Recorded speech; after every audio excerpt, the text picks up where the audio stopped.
In this video, we're going to be looking at the essential functions of a small business, even if you're a solopreneur.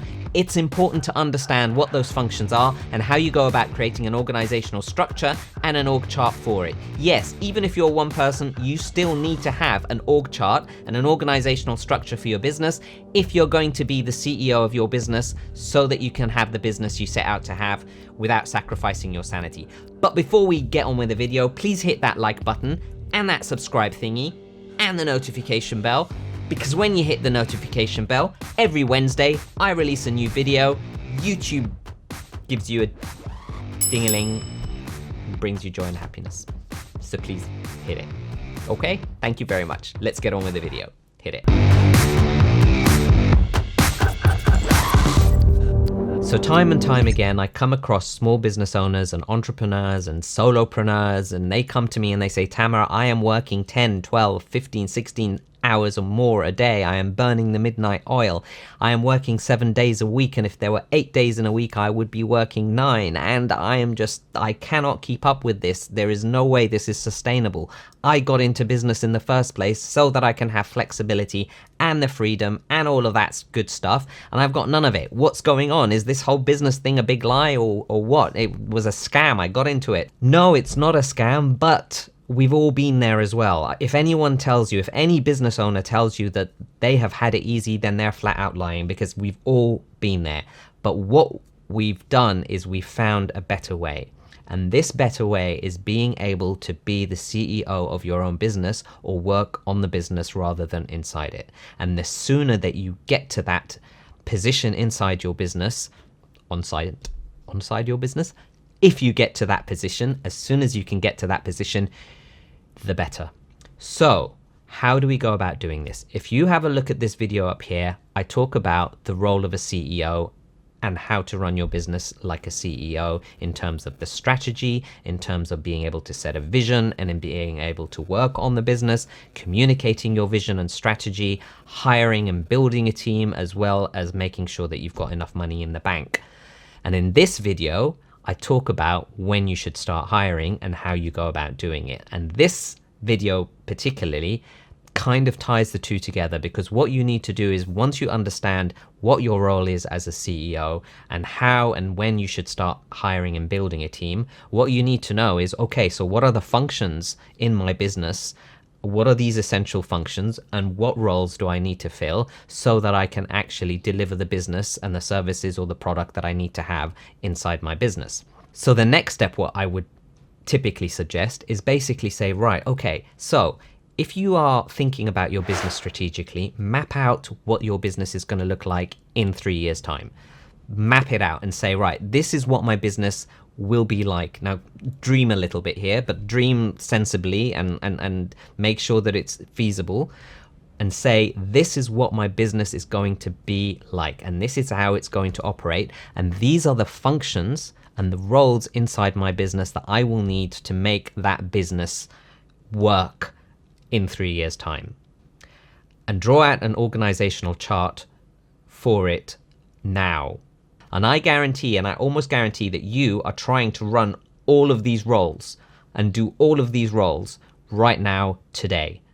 So what you need to do is you need to understand, right, I have all of these functions in my business, and this is what I would like my business to be like in 3 years' time. What I'm going to do is I'm going to wear the hat of all of these roles, or as many as I need to be. If I'm one person, if I've got 3 or 5, divide these roles amongst the number of people you have in the business, best suited to who can actually do what.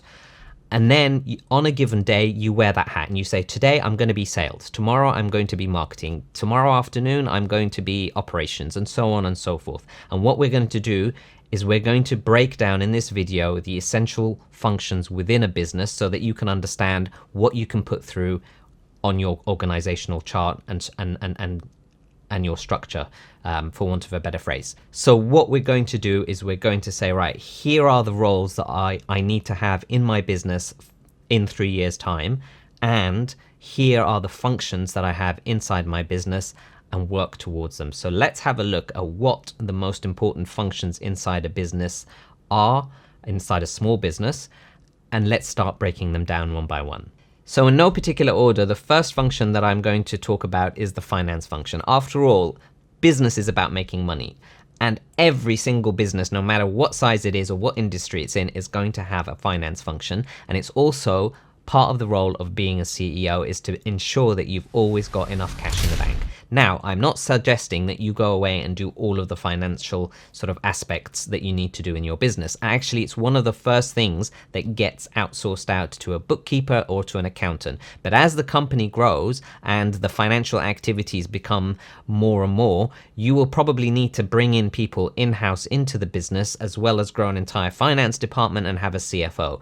But keeping it down to its very basic level, it's literally about maintaining and understanding cash flow into the business, budgeting, and making sure that your company's financial statements are in order. So next up are two very separate and different functions, but usually grouped together: sales and marketing. And they are very different functions, but I'm going to talk about them together because a lot of times they are bunched up together. So marketing is about developing and creating awareness and interest in the product or service that the business is marketing, for want of a better phrase, is providing. So creating awareness, creating the brand, creating the sort of the interest in the product. Sales takes over and coordinates with marketing once that interest is generated to be able to deliver the revenue and convert those marketing messages to actual revenue and sales to the business. And it's as simple as that.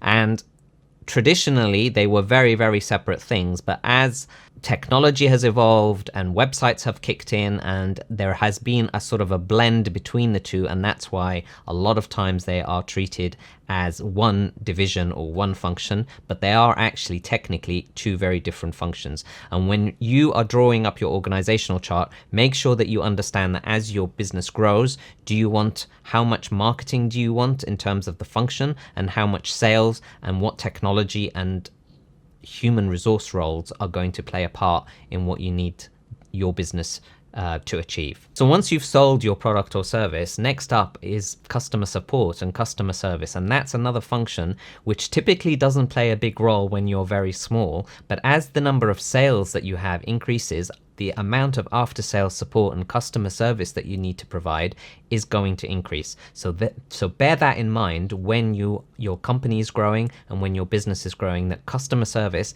is also a separate function of your business. So looking a little bit internally into the business, we've got the operations function, and the operations function is responsible for all the processes that happen both outside and inside the business. So they are responsible for efficiency, they are responsible for quality, they are responsible for capacity.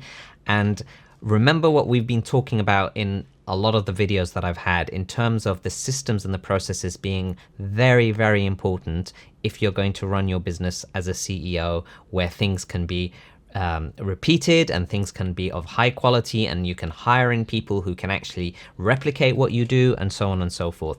Having the operations in there is going to be crucial to achieving that goal. And that doesn't necessarily mean for a manufactured product or a service. It can also be for the systems and the processes inside your business. And there are a lot of times that entrepreneurs such as yourself and me, most of us are visionaries. If you haven't read the book Rocket Fuel, I'm going to link down to it below. Please read that book because it's an eye-opener if you haven't actually come across this concept.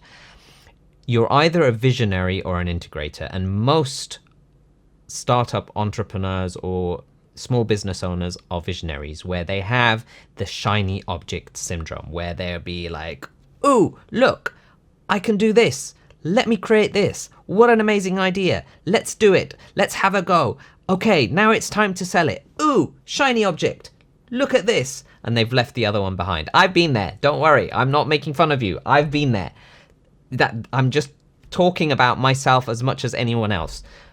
But what we need in that situation is someone called an integrator who can come in and look at the operations of the business, put down the processes, put down the systems, and actually make sure that the operation ticks along on a daily basis efficiently like clockwork.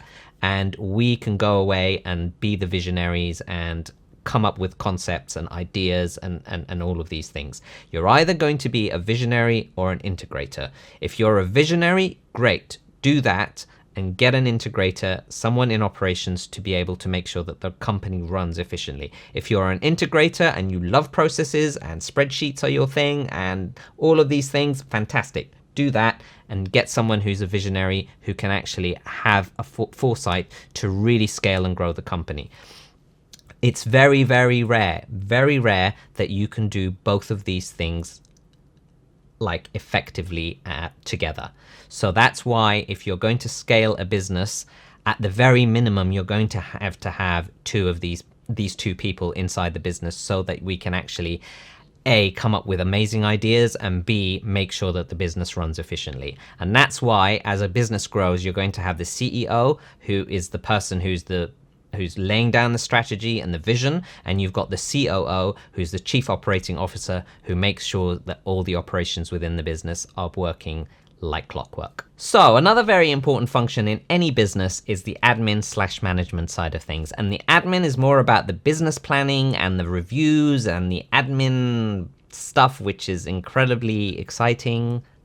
And I will happily give it over to anyone else who finds it incredibly exciting and the best thing since sliced bread.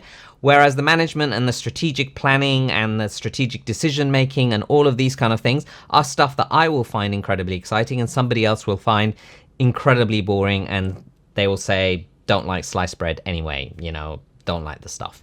So that's why it's really important to get the right people to do the right roles, because what you're going to find incredibly boring, you will find someone else out there who will find incredibly exciting, and vice versa. So getting the right people to do the right roles is going to be really, really crucial, and it's one of the secret ingredients to making sure that your business really succeeds. So another type of function that you'll find in your business is the IT function. And that, depending on the type of business that you're running, will be very small or incredibly takes over the major operations of your business. For example, if you're a tech-based business or you are a purely online-based business.